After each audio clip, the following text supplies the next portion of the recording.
bom dia a todas e todos nesta manhã de sexta-feira. Sejam muito bem-vindos a mais uma edição do programa Despertar com Justiça e Paz. Toda sexta-feira pela manhã estamos aqui com vocês para aprofundar e entrar de cheio nesse compromisso que é também uma dimensão de espiritualidade, de comunhão, de partilha da nossa vida cristã.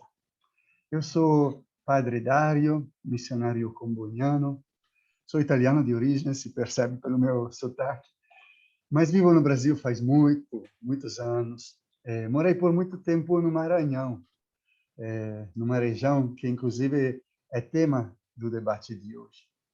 Agora estou em São Paulo, acompanhando aqui em São Paulo minha família de missionários combonianos, visitando as comunidades que tem sua presença aqui no Brasil, e também faço parte da Comissão Brasileira de Justiça e Paz, que tem muito prazer em convidar vocês hoje nesta edição de Despertar com Justiça e Paz.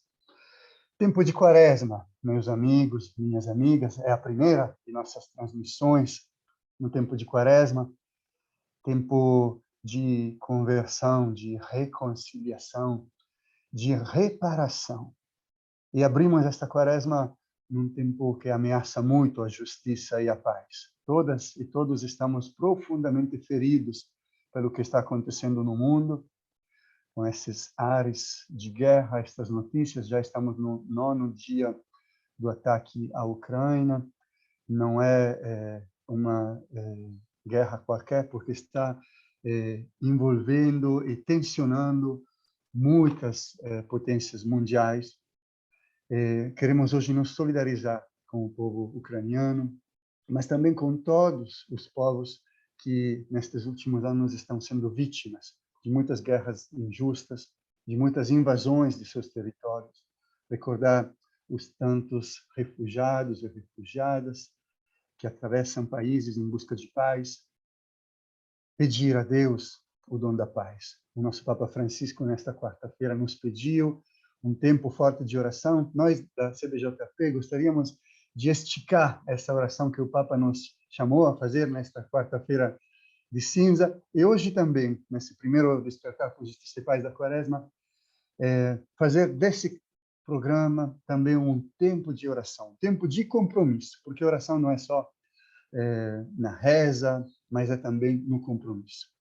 Proponho a vocês poucos segundos de silêncio para entrar nesse clima. Não é um silêncio de tristeza, é um silêncio carregado de espírito, de esperança e de compromisso.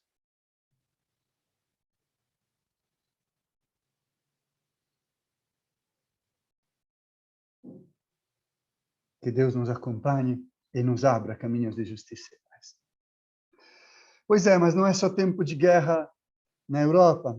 Recentemente saiu um artigo falando exatamente com esse título: Guerra à Amazônia.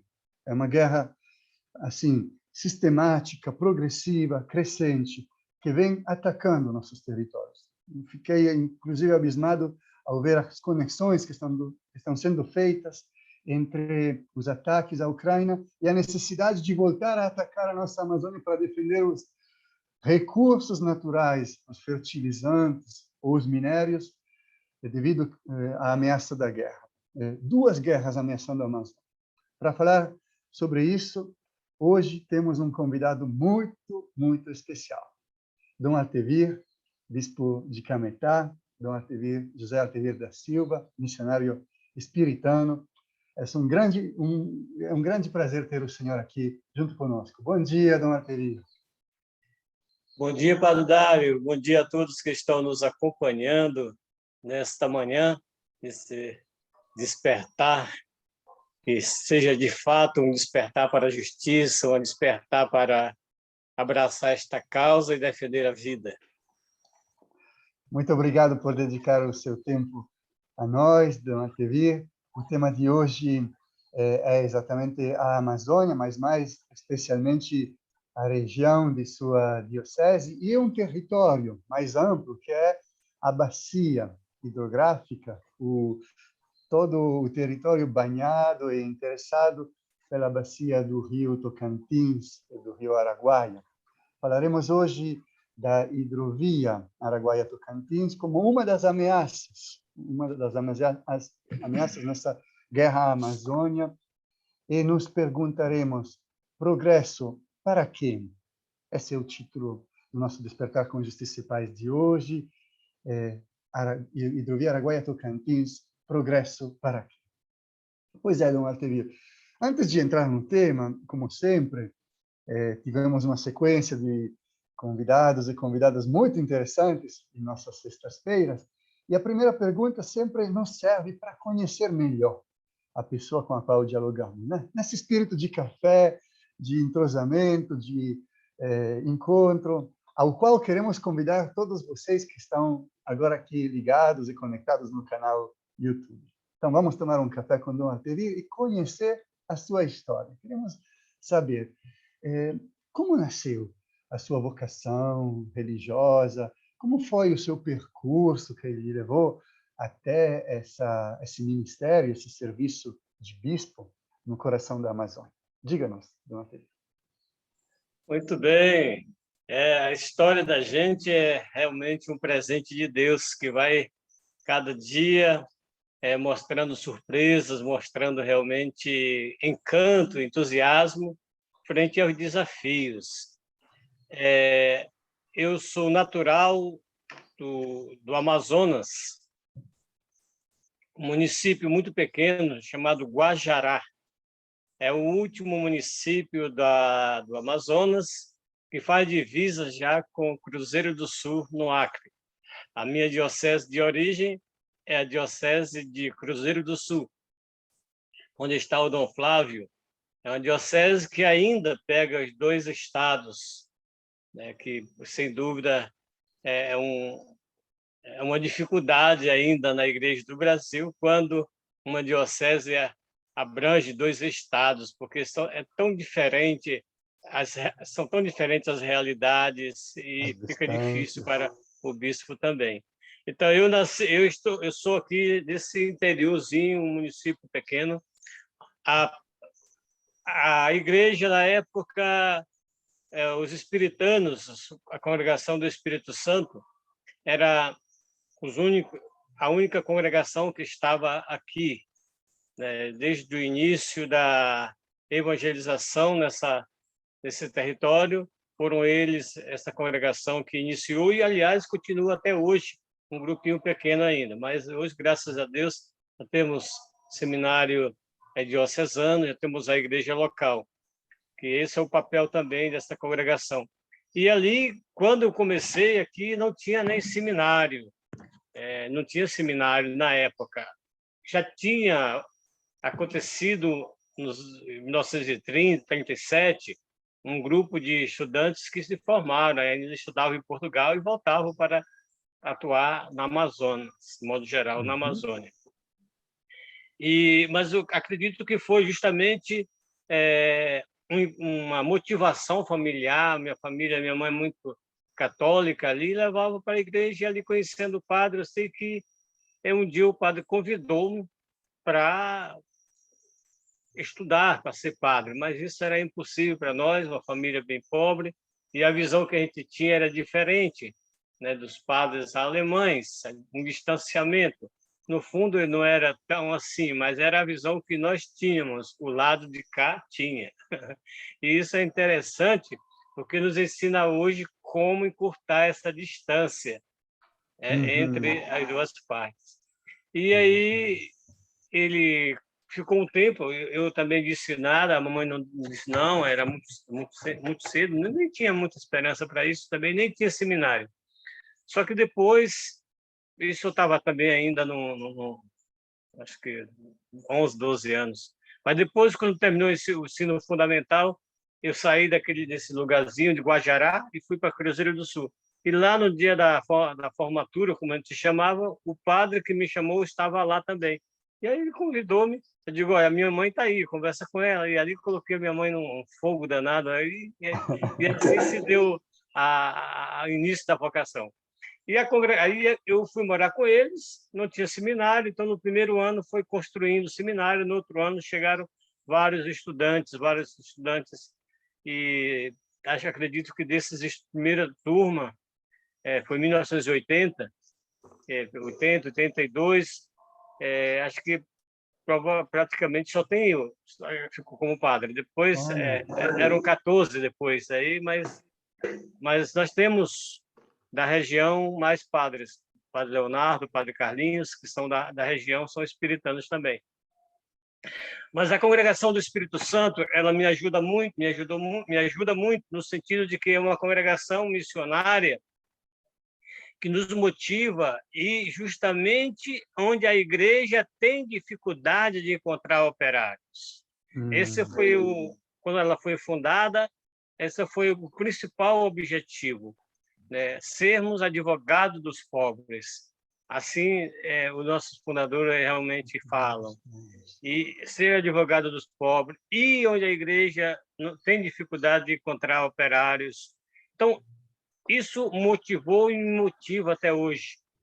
Quer dizer, sempre estive disponível na congregação, e hoje, agora, como bispo também de uma diocese, também eu aprendi na congregação essa disponibilidade, essa abertura de ir aonde a igreja precisa mais. Às vezes tem dificuldade de encontrar pessoas para ajudar o povo daquela região.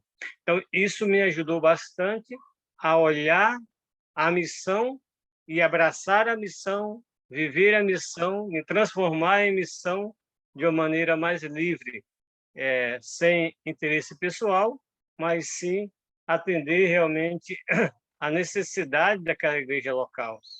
Então, isso para mim não é um peso, é uma alegria.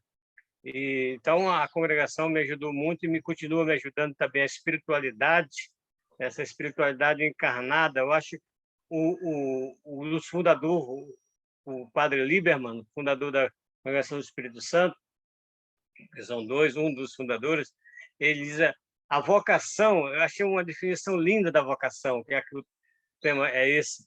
Ele diz: vocação é o encontro pessoal com Jesus Cristo. Ele define vocação assim. Então, para mim, é isso mesmo, a vivência vocacional, né, a partir da congregação, e hoje como bispo diocesano, para mim está sendo uma riqueza muito grande.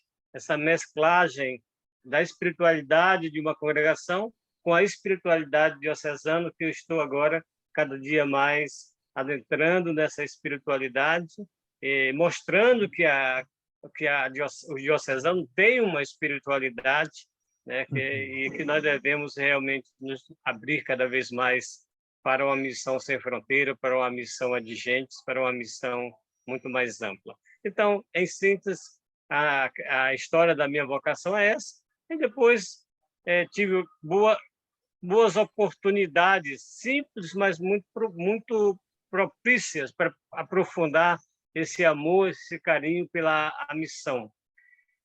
A minha formação filosófica começou em Manaus, terminei em Belo Horizonte, lá na PUC.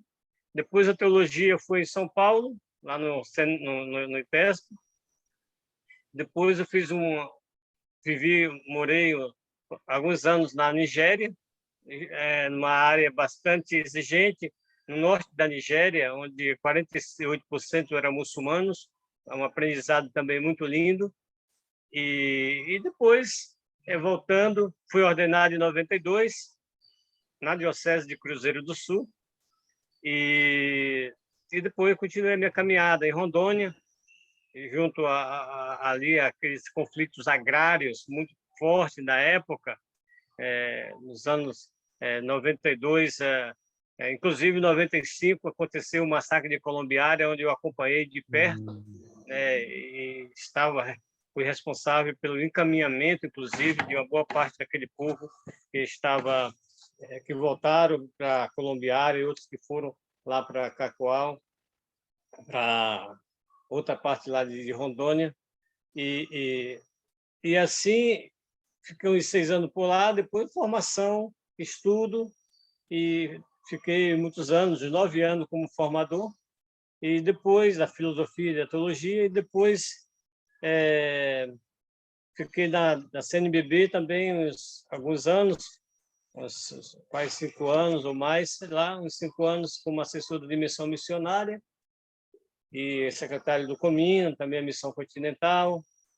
E aí depois fiquei como provincial também 6 anos. E aí agora estou há 4 anos, agora vai para o 5º ano, como bispo da Diocese de Cametá. Então, mais ou menos, esse assim, uma síntese da minha história vocacional. Que itinerário, não é, Dom Atevir? Impressionante esse percurso.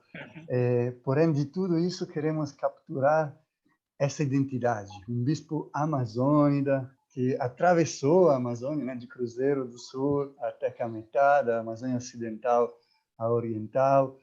Um bispo com os pés no chão, com o coração na Amazônia, e ao mesmo tempo com essa experiência grande que, inclusive, tocou outros grandes desafios, como os desafios do mundo muçulmano, do diálogo interreligioso, da missão ad gentes, da formação. Nossa, uma honra estar com o senhor, aprender de sua experiência e agora lhe apoiar, seu Atevir, em seus compromissos, né? Quando o senhor diz advogado dos pobres, como carisma dos missionários espiritanos, poderíamos dizer que hoje o senhor é um digno filho do Monsenhor Lieberman e representa mesmo esse compromisso de advogar, como o Espírito Santo faz para os pobres. Bom, antes de continuar, queremos dar as boas-vindas a quem está nos acompanhando. Tem já várias pessoas aqui conectadas conosco. Queria cumprimentar o Laudelino, da Comissão do Laicado, que está em Caxambu, sul de Minas, o Inácio Werner, de Cuiabá, Mato Grosso, o nosso Daniel Seider, que sempre acompanha, às vezes entrevistando, às vezes assistindo, o Ivônio também, que está aqui conosco, a Márcia Oliveira, assessora da REPAM, lá na Diocese de Roraima. Muito bem. E também de Brasília, a Margarida Onofre. Queria recordar hoje uma outra pessoa que está nos acompanhando no Atevir, mesmo se não conectada pelo YouTube, que é o Padre Thierry. Hoje celebramos 1 mês do falecimento dele, né? Mas sentimos ele muito presente, ele está aqui conosco, grande testemunho de Justiça e Paz, membro também da Comissão Brasileira de Justiça e Paz, ao qual pedimos intercessão, luz e força para o caminho do Senhor, de todos nós que estamos aqui. Mas vamos entrando, senão a nossa entrevista vai perder o tema-chave de hoje, né? Dizíamos, o título é Hidrovia Araguaia-Tocantins e as ameaças. Nos dias passados, a gente viu nos artigos, tanto na CNBB como em outros jornais, que o senhor participou até de uma caravana fluvial em defesa do rio. Olha que coisa bonita, uma caravana que começou em Barcarena, ali no Pará, no 30 de janeiro, terminou no 5 de fevereiro com o encontro das lideranças das comunidades, tanto a jusante como a montante da usina hidrelétrica de Tucuruí. Uma caravana composta, inclusive, foi bem interessante isso, não teve por pastorais sociais, mas também por movimentos populares, como o Papa Francisco sempre nos recorda. Uma igreja capaz de dialogar. Estava também o Levante Popular da Juventude, sindicatos, movimentos atingidos por barragens, o Conselho Pastoral dos Pescadores e, obviamente, a Diocese de Cametá. Bom, eu lhe pergunto, Dom Atevir, por que querem construir uma hidrovia Araguaia-Tocantins? Quais são os impactos que isso pode gerar? E, então, a quem isso interessa e quem pode ameaçar? Por favor, Dom Atevir. Muito bem. Na caravana, Padre Dário, foi interessante. Eu, na verdade, no dia, eu não pude ir junto com a caravana. Aí foi alguém me representando e foi muito bem representado. Mas foi fantástico, realmente. Foi um primeiro passo que foi dado realmente nesse sentido. Inclusive, agradeço também, né, em nome de todos da caravana, né, a carta, né, que foi enviada, né, pelo o 10º Fórum Social Pan-Amazônico, uma carta bonita que vocês nos enviaram. Ficamos muito felizes com aquela carta, onde retrata um pouco, né, sinteticamente, o objetivo dessa caravana. Então, diante dessa pergunta, né, para quem por que essa hidrovia e para quem, o que é que ela vai trazer, é interessante a gente perceber o que tem atrás disso, um pouco a história, o sofrimento dessa região, já nas décadas de 70, 80, a região do Baixo Tocantins, especialmente, ela foi profundamente transformada, né, com a implantação né, de grandes projetos de elétrico, como no caso a usina de Tucuruí, e as consequências nocivas, elas são duradouras, se não permanentes, né? Até hoje a gente vem sentindo isso. E na época que a Tucuruí foi construída, então, na época não existia realmente uma legislação ambiental, né, que condicionasse a construção dessas grandes obras, né, a obrigatoriedade realmente da realização Uhum. de um estudo, né, impactante nos territórios, no meio ambiente. Não existia isso. Além disso, é bom a gente frisar agora no início da conversa que foi totalmente desconsiderado, além de não ter esse amparo legal para proteger os povos e o meio ambiente, foi totalmente desconsiderado né, a presença, as reivindicações, né, das entidades, das organizações, inclusive da igreja, na época, em defesa do meio ambiente. Foi totalmente ignorado isso pela hidrovia, pela Tucuruí. E o que eu quero dizer com isso, que nós estamos prestes a fazer o mesmo caminho, tanto da destruição feita os grandes projetos, como também de não ser ouvido, da população não ser escutada, das lideranças não serem realmente atendidas. Então, é isso que a gente está vendo, depois de quase 5 décadas, entra em curso essa hidrovia. E a gente se pergunta, né, hidrovia Araguaia-Tocantins. E a gente se pergunta para quê, né, e para quem esse projeto, né? E aí a gente vai percebendo que se repete os mesmos erros do passado, né? Quer dizer, prejudicando as populações locais e também o meio ambiente. A situação, por exemplo, da região, ela sofreu muito, especialmente os ribeirinhos, né? Continuam sofrendo. A questão da pesca foi totalmente, na região, ela foi muito prejudicada. Só para dizer que desapareceram várias espécies de peixe com a construção de Tucuruí, várias espécies de peixes, e peixes bons. E, além disso, essas graves consequências realmente foram aparecendo também. E nessas décadas de 70, 80, se prolongando um pouco mais. Quer dizer, hoje, dado a grande dimensão realmente desse projeto da hidrovia, a gente imagina que vai haver realmente um assoreamento do rio, né? Vai ser realmente um desastre para a pesca. Além disso, também o açaí que está na várzea, o povo vive disso. Então, vai ser realmente um desastre muito grande. E conversando esses dias com a comunidade pesqueira, com os pescadores e pescadoras da região, ele chega a dizer que os impactos com a hidrovia serão maiores e bem piores do que aconteceu com a barragem. E eles colocam realmente coisas concretas nesse sentido. Eles vão citando os peixes que desapareceram, como o pacu, o curimatã, a piranha, o jaraqui e outras espécies que foram totalmente extintas, desapareceram. E mais interessante, que teve um impacto também na produção do mapará, por exemplo, que é o peixe principal aqui da região. Houve um impacto negativo de mais ou menos, segundo eles, 80% da produção no Tocantins foi afetada. E algo mais impressionante que eles falavam a partir da vida, é que foi tipo desqualificado o peixe. No que sentido?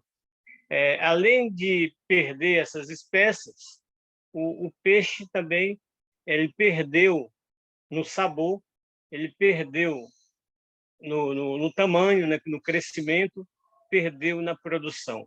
Então, a gente não pense que vai ser um impacto, os impactos vão ser realmente localizados. É algo generalizado, que tem uma consequência sem tamanho.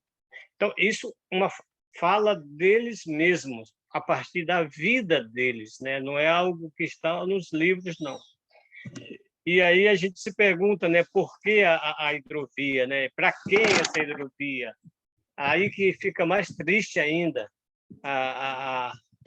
quando a gente se depara com essa pergunta, porque essa hidrovia ela sai lá do Mato Grosso, né, e atravessa o Tocantins, atinge o Pará, derroca o Pedral Lourenço e cria problemas realmente no leito do rio, com o derrocamento e depois a dragagem, e atinge totalmente o santuário realmente de reprodução dos peixes, porque o Pedral do Lourenço é um lugar onde tem correnteza, onde os peixes vão desovar, onde acontece realmente a piracema.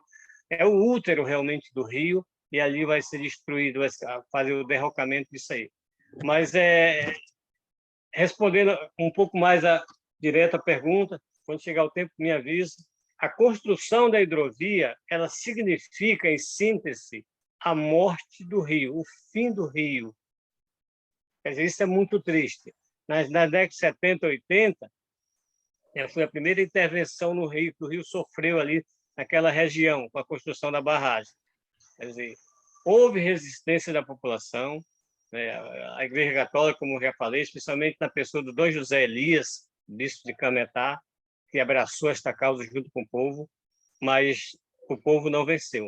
O povo foi vencido pelos impactos mortíferos da construção. E por que querem construir essa hidrovia? Porque eles querem tornar o Rio Tocantins navegável todos os dias do ano, todos os meses do ano. Tem uma proposta incrível de várias barcaças passar, um mínimo 9, 8, 9 durante o dia, 2 vezes ao dia, porque no momento agora é impossível, por força da defesa da própria natureza, ela se defende no máximo que ela pode. Então, o rio não é navegável o ano todo com grandes embarcações.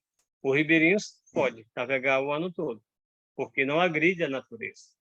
Mas esse grande projeto, a natureza impede. E o que eles querem fazer? Eles querem fazer um canal justamente para tornar navegável o ano todo. Quer dizer, é a força bruta de um sistema de morte, um sistema capitalismo que mata. Mata gente, mata rio, mata tudo. Independente, lucro por lucro. Então, eles querem fazer isso. Só que, para fazer isso, ter o ano todo navegável naquele rio, aí vai ter que fazer o que a gente já estava mencionando. Vai ter que fazer esse derrocamento daquela pedral, fazer a dragagem, tirar tudo do leito do rio que fica lá. E o derrocamento não é só destruir a pedra, são pedras preciosas, é o útero do rio ali onde dá a reprodução. São riquezas e riquezas que nós temos ali acumulado na natureza. Para que isso? Simplesmente para escoar soja, o minério, vai ser um canal de passagem para o exterior. Não vai ficar nada na Amazônia, a não ser a destruição, a não ser as consequências mortíferas. Olha, Dom Altemir, ouvindo, eu fico também percorrendo todas essas regiões que conheço bem. Eu também morei por muito tempo. E penso em outro grande projeto parecido, que é a Ferrovia de Carajás, que inclusive nasceu no mesmo período. Aliás, faz parte do mesmo grande projeto Carajás, que exatamente como diz o senhor, é um projeto de escoamento. E, da mesma forma, naquela época, todos esses grandes projetos instalados sem nenhum tipo de licenciamento ambiental, sem nenhum estudo aprofundado de impacto ambiental, sem nenhuma consulta, inclusive, dos povos locais. Então, há muita afinidade com respeito a um modelo, em geral, que foi instalado na Amazônia, que está sendo renovado na Amazônia. É impressionante escutar o senhor também com essas expressões tão fortes, quando o senhor diz o útero do rio está sendo atacado, né? Aquele que gera a vida dos peixes, né? Lá no fundo, por um projeto que tem impactos generalizados, né? Alguns justificam, e é a clássica teoria, né, da zona de sacrifício. Não, afinal, é necessário que alguns poucos se sacrifiquem para um desenvolvimento maior e mais coletivo. Primeiro, é uma teoria muito cínica, mas segundo, é uma teoria que não se sustenta, porque, como o senhor bem disse, os impactos são generalizados, não são suficientemente previstos, nem quando são estudados antecipadamente, são sempre minimizados e acabam se revelando muito maiores. E o senhor bem comentou uma série de consequências que não vão atingir só as populações que se encontram ali na beira daquela região que será derrocada ou dragada, mas de um equilíbrio de toda a bacia. Muito importante essa reflexão de uma TV, porque mostra também um conflito entre dois grandes modelos, que é um modelo de escoamento, de extrativismo predatório, e um modelo de convivência sadia com a Amazônia, que é o modelo que os ribeirinhos nos estão testemunhando, e que não é um modelo primitivo, não é uma volta ao passado, tem como investir com grande respeito e com grandes iniciativas de autonomia e autodesenvolvimento que dão certo, já foi demonstrado em alguns casos, só que não dão certo para quem tem o grande capital. Essa é a grande diferença. Quem está por trás, a quem interessam esses grandes projetos. Bom, é um tema muito amplo, com certeza nossos amigos também que acompanham no YouTube podem interagir. É um tema, inclusive, no anterior, queria tocar esse assunto, que, por exemplo, hoje, nesses dias mesmo, está voltando à tona no que se refere às terras indígenas. Bem ontem foi feito um pedido de urgência para o projeto de lei 191, que volta a debater a ameaça gravíssima, perigosa, da mineração em terras indígenas. É parte da mesma lógica. Então, territórios diferentes que sofrem a mesma lógica de ataques. Inclusive, a Ivônia, que está nos acompanhando aqui, nos recordava hoje que está correndo uma enquete da Câmara Federal, exatamente para você que está acompanhando aqui no YouTube, votar não ao PL 191, acesse ao link da Câmara, se posicione discordando profundamente desse projeto de lei. Dona Teresia, queria só dizer uma última coisa. Essa ação de vocês, da caravana, me lembrou também uma ação anterior, voltaremos depois a isso. Em 2018, a Repam promoveu na região toda um encontro de bacia, né? Interessante essa lógica. Começar a pensar aos territórios para fora, digamos, de nossas divisas municipais, diocesanos, paroquiais, mas sentir que fazemos parte de um corpo maior. E a ideia da bacia como corpo, território que nos hospeda, que interage conosco, que nos conecta, é muito interessante. Então, em 2018, fizemos um encontro de bacia, Araguaia-Tocantins, tinha Diocese de Marabá, Cametá, Conceição de Araguaia, São Félix do Xingu, Imperatriz, Carolina, Tocantinópolis, Miracema, Palmas, Porto Nacional, Cristalândia, São Félix da Araguaia, Barra do Garça e Rondonópolis. Veja só, né? Uma bacia tão grande como essa do Rio Tocantins-Araguaia. Então, assim, como é bom ver também que os caminhos da Igreja seguem e vêm crescendo, graças a advogados do espírito, advogados dos pobres, como o senhor é. Antes de continuar com a entrevista, queria seguir saudando as pessoas que aparecem aqui. Inclusive, Dona TV, tem uma saudação especial da professora Márcia, que agora mora em Roraima, mas que esteve com o senhor em Rondônia, lá em Vilhena, e comentou, muito valente na missão do Dona TV, lá na Diocese de Paraná. Um abraço, professora Márcia. Que bom. Então, aqui conosco também a Mercedes Braga, desde Tomé Sul, no Pará. Recordar também que o Inácio, que já citei, não está aqui só em nome pessoal, mas também representa a CPT, Comissão Pastoral da Terra, e preside o Conselho Estadual de Direitos Humanos, lá no Mato Grosso. Tem conosco também a advogada Vera Araújo, da CDJP, da Associação Brasileira de Juristas pela Democracia. Da Repan temos também o Rialdo, o mais recente articulador. Muito obrigado, Rialdo. Força na tua missão. Também está conosco o João Sana, da Comissão de Promoção Humana da Arquidiocese de Vitória, lá no Espírito Santo. E de Santarém, temos o Tiago Pereira, da Comissão de Justiça e Paz, lutador, Tiago, da Arquidiocese de Santarém. E em breve celebraremos com vocês, né, a memória desse grande encontro dos bispos de Santarém, que abriu, de fato, a caminhada, a inspiração da caminhada da Igreja na Amazônia.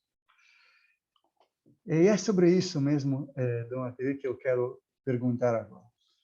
A Igreja, né? O que tem a ver a Igreja com tudo isso?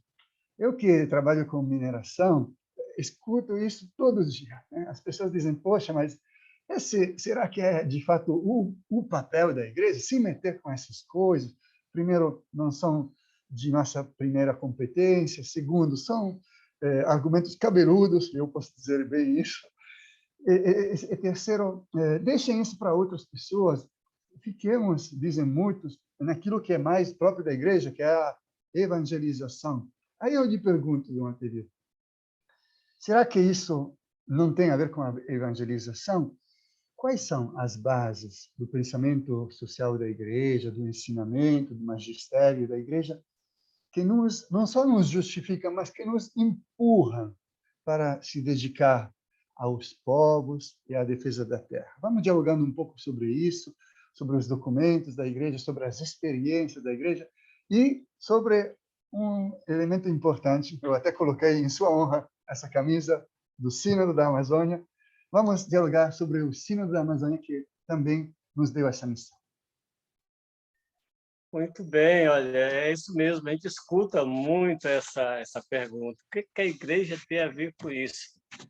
Agora, antes de entrar diretamente no assunto, foi ótima essa sua recordação do Encontro das Bacias, porque esse momento é um momento necessário para uma retomada.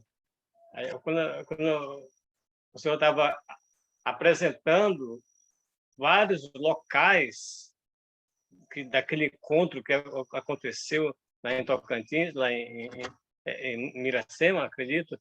Olha, é fantástico isso aí. Então, esse é o momento de nós unirmos força como igreja, como instituições, como organizações, movimentos, para poder defender o rio, defender a vida. Então, um processo já se deu início. Então, nós devemos dar continuidade a esse processo. Acho que foi fantástico, realmente formidável essa sua memória desse encontro e que nós devemos, com urgência, realmente dar novos passos, né? Porque juntos somos fortes, né? Juntos somos fortes. Mas quando faz essa pergunta, e a Igreja, o que é que tem a ver com tudo isso, se a gente não tem nem competência para falar sobre esses assuntos? Mas uma das principais fontes que nos dá realmente legitimidade para falar sobre isso é o próprio Evangelho de Jesus Cristo. Eu vim para que todos tenham vida, uma vida digna. Não só o ser humano, mas a natureza que grita, que expande o seu grito no grito do pobre, como o Papa mesmo disse, o grito do pobre é o grito da terra, o grito da terra é o grito do pobre.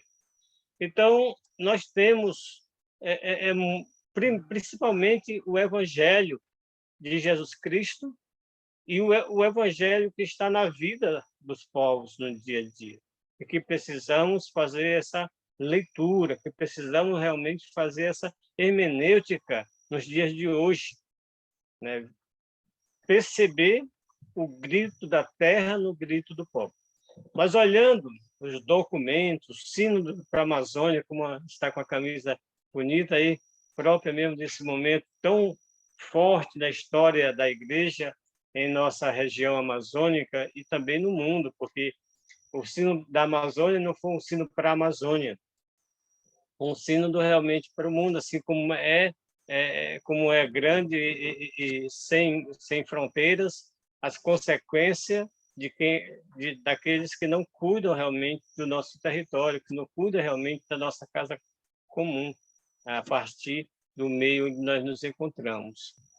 E o sino trouxe realmente muitas e boas reflexões, especialmente quando se trata dos territórios, o respeito ao território, a defesa do território. Se nós não defendermos o território, é difícil a gente lutar por saúde, lutar por educação, lutar por outras causas. Então, o sino nos aponta isso, né? Lutar pelo território é lutar pela vida do povo e da natureza, e do meio ambiente. Sem isso, as outras lutas vão enfraquecer, ou então nós não estamos lutando como verdadeiros cristãos, porque dá para até dizer, né, a primeira Bíblia realmente é a criação. O homem não ligou muito para esse primeiro livro da vida, que é a própria criação de Deus. Veio a segunda Bíblia, a segundo livro, que é esse que nós usamos no dia a dia, que nos dá inspiração até hoje. E Jesus Cristo colaborou, né, nos deixou, as palavras dele se tornam vida. Mas se nós tivéssemos escutado bem, entendido direitinho o primeiro livro que Deus nos deixou, nós não estaríamos assim com uma degradação tão avançada em nosso meio ambiente, em nossa Amazônia. Por isso, eu acho importante quando na Laudato Si, que é um documento super atualizado, sempre vai estar atualizado, que ele nunca vai ser realmente explorado todo, porque foi uma inspiração divina realmente esse documento. E agora completando com a Fratelli Tutti também, que é algo realmente fantástico que vem nos ajudar, né, que são páginas vivas do Evangelho de Jesus Cristo para nós. A Laudato Si, ela critica realmente, né, quer dizer, a rejeição dos poderosos e a falta de interesse deles com o meio ambiente. Isso aí é muito legível, muito claro, quando a Laudato Si ela fala contra essa ignorância dos poderosos, ou seja, buscar o interesse por interesse.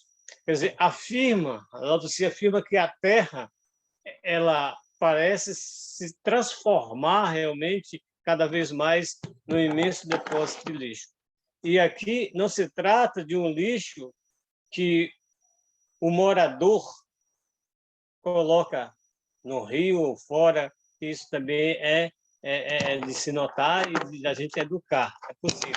Mas o pior lixo é o que os grandes projetos deixam para nós, que é a destruição. Esse lixo não tem onde colocarmos. Eu lembro que uma vez, quando eu morava em São Paulo, estava vindo do Rio pelo litoral, e estava vindo da Baixada Fluminense pelo litoral, e quando eu passei em Angra dos Reis, eu fiquei olhando ali aquele depósito de lixo nuclear, lixo atômico, da onde? Estados Unidos, não tem onde colocar, está lá. Em termos de acontecer a qualquer momento uma coisa terrível, está lá em Angra dos Reis, até hoje. Ninguém sabe o que fazer. Então, esse é o grande lixo que a Laudato Si está dizendo, depósito de lixo, realmente o que esses grandes projetos deixam em nosso meio ambiente, deixam em nossa Amazônia. Esse é o lixo principal que não tem onde se jogar. Quer dizer, nós sabemos, o Sino nos ensinou, o Laudato Si nos ensinou que não existe mais fora. Tudo está interligado. Tudo está interligado. Eu lembro que, quando criança, às vezes a gente comia uma fruta e dizia, vou jogar a casca fora, um exemplo, jogava pela janela, mas era uma combinação, uma convivência entre nós e o meio ambiente. Mas hoje, jogar o descartável fora, não existe mais fora, tudo está realmente interligado. Então, esse é o lixo realmente que a Laudato Si ela fala que cada vez mais está se transformando realmente a nossa terra nesse grande lixo, depósito de lixo, especialmente esses grandes projetos vão trazer. E o Papa também, nesse documento, ele afirma, aliás, ele pede para limitar ao máximo, né, o uso de recursos não renováveis, moderar o consumo, amenizar a eficiência do aproveitamento, reutilizar, reciclar. Quer dizer, ele nos dá pista de como a gente enfrentar essa dificuldade. Então, não tem como as pessoas dizer o que a igreja tem a ver com isso. Tem tudo a ver. Além de ter a ver, ela indica ainda pistas para que nós possamos enfrentar essa destruição, essa situação terrível.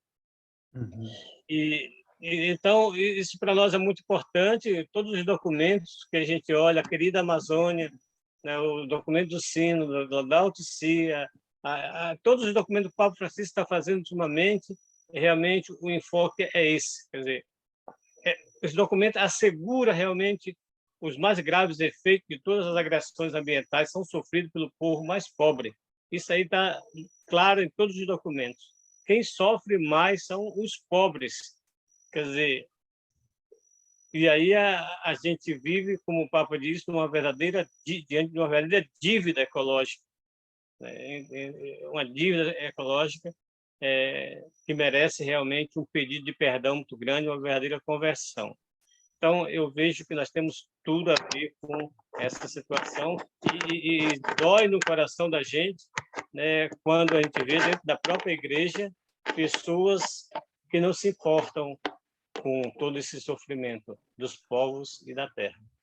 Muito obrigado, Dom Ateir, por esse itinerário que nos ajuda a percorrer o ensino social, a doutrina social da Igreja e a compreender a conexão com a Bíblia, com a primeira revelação, que é da própria criação, que nos ajuda a pensar o território como a base para todos os outros direitos. Muito interessante isso, né? Sem território não há educação, não há saúde, não há futuro, não há próximas gerações.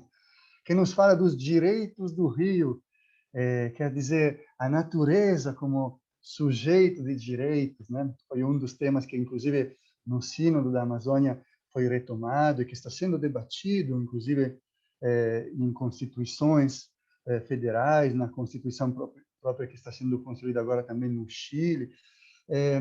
Muito obrigado também por recordar-nos que existe um pecado ecológico, que seria um pecado de omissão, todas as vezes que a gente acaba criticando ou evitando de se envolver nessas questões, né?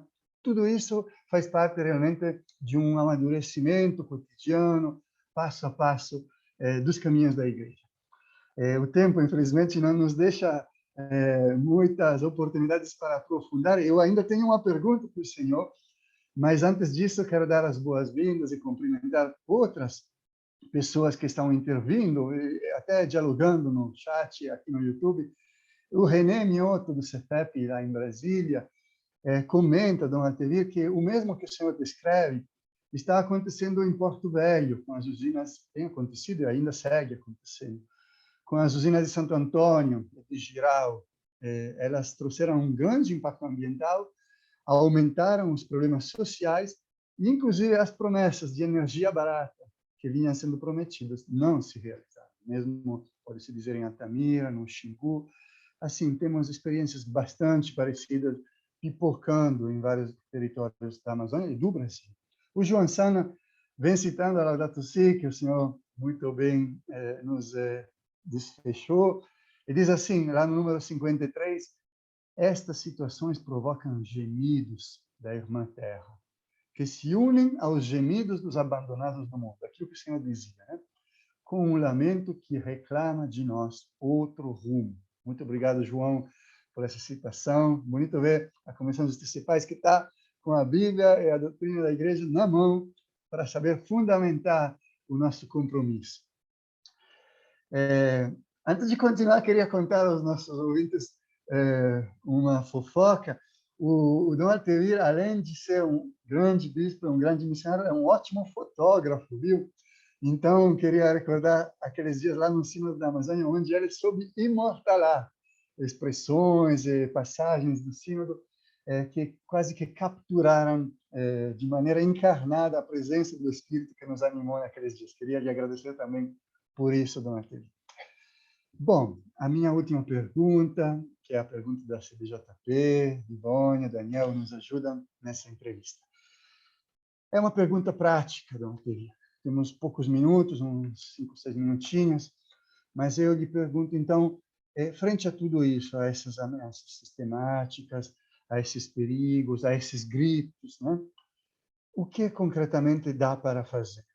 Qual a missão da Igreja? O que as pessoas que assistem ao programa podem fazer? O senhor, inclusive, citou alguns eventos, alguns caminhos, como essa caravana, como o Encontro de Bacias, como o próprio FOSPA, que é o Fórum Social Panamazônico, que se convocará em Belém agora em julho, mas também o trabalho cotidiano que o senhor faz em sua diocese, junto aos seus padres, aos religiosos e religiosas, a força de leigos e leigas comprometidos. Qual a missão da Igreja em tudo isso, Walter? De fato, é uma boa pergunta que deve ecoar dentro de cada um de nós como igreja, porque nós devemos nos sentir realmente, deixar-nos interpelar com essa situação.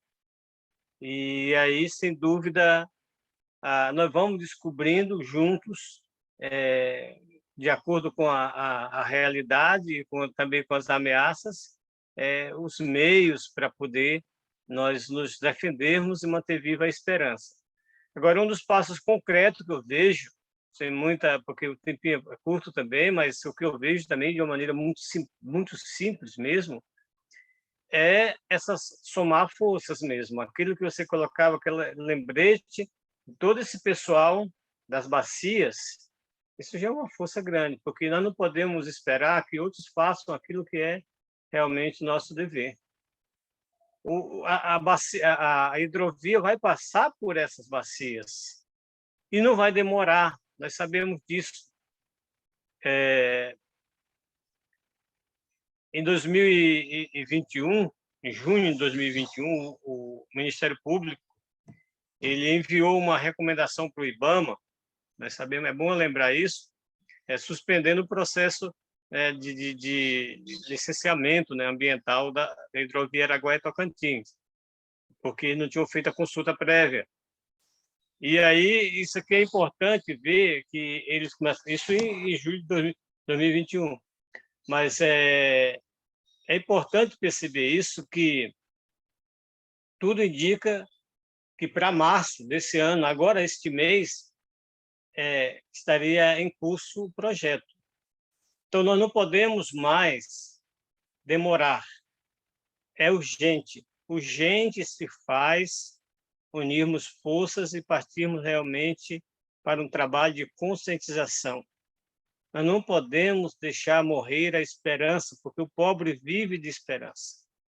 Vive de esperança. Então, esse é o primeiro passo. Segundo passo, eu acredito que, além de apresentarmos propostas para enfrentarmos essas dificuldades e alimentar um pouco a esperança do povo, outro passo seria nós termos consciência que vai acontecer, como já aconteceu em vários momentos da história da igreja, quando luta por algo em defesa da vida, vai aparecer grupos dentro da sociedade, inclusive da igreja,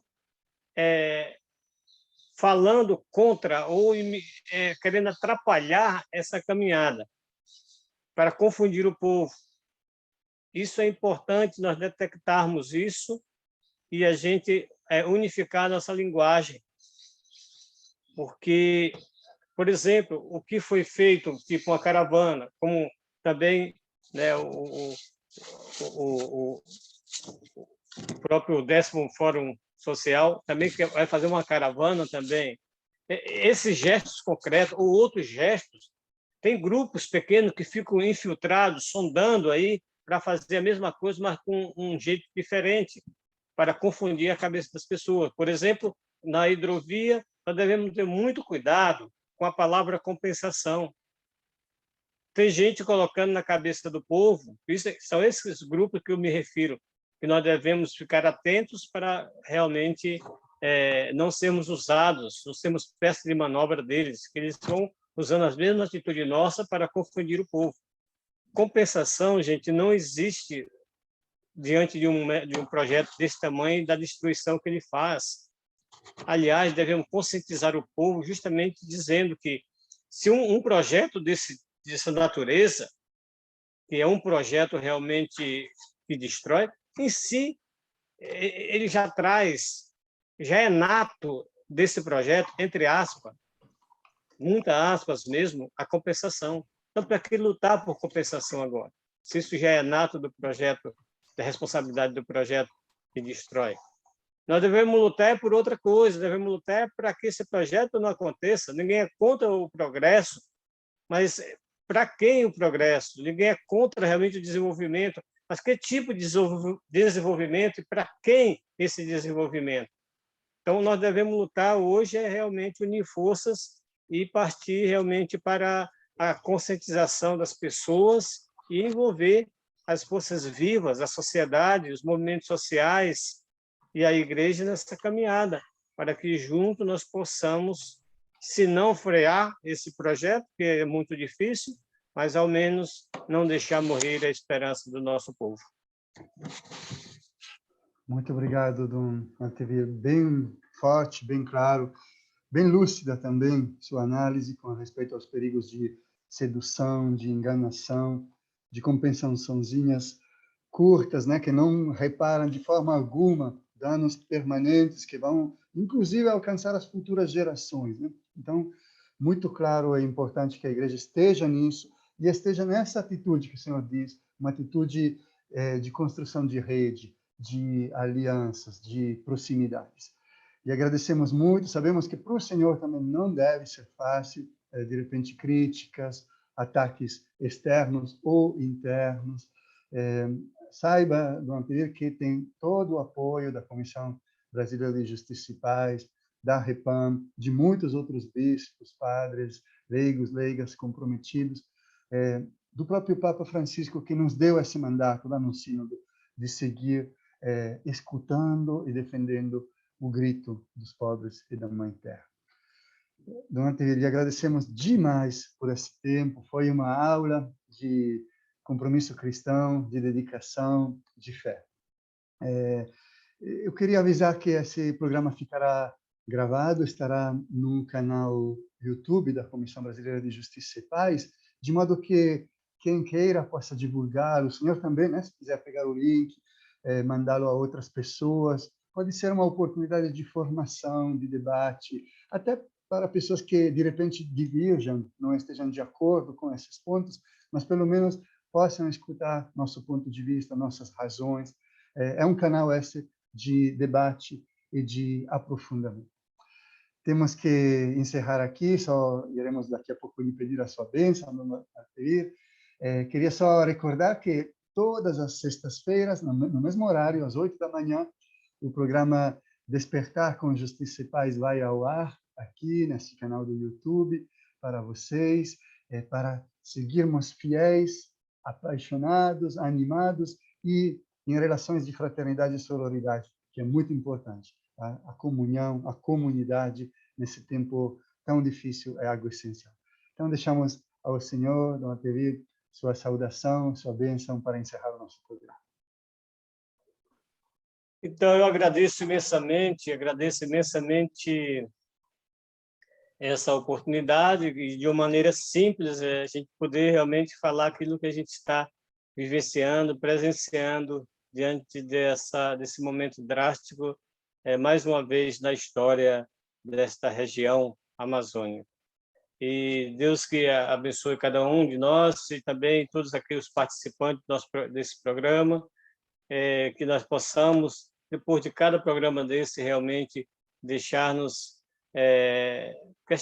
ser questionados diante das situações e, ao mesmo tempo, somar força e partir realmente para a luta de manter viva essa esperança em nossa gente. Que Deus abençoe a cada um de nós, em nome do Pai, do Filho e do Espírito Santo. Amém. Amém. Muito Obrigado, obrigado. Padre. Tchau, abraço. Tchau.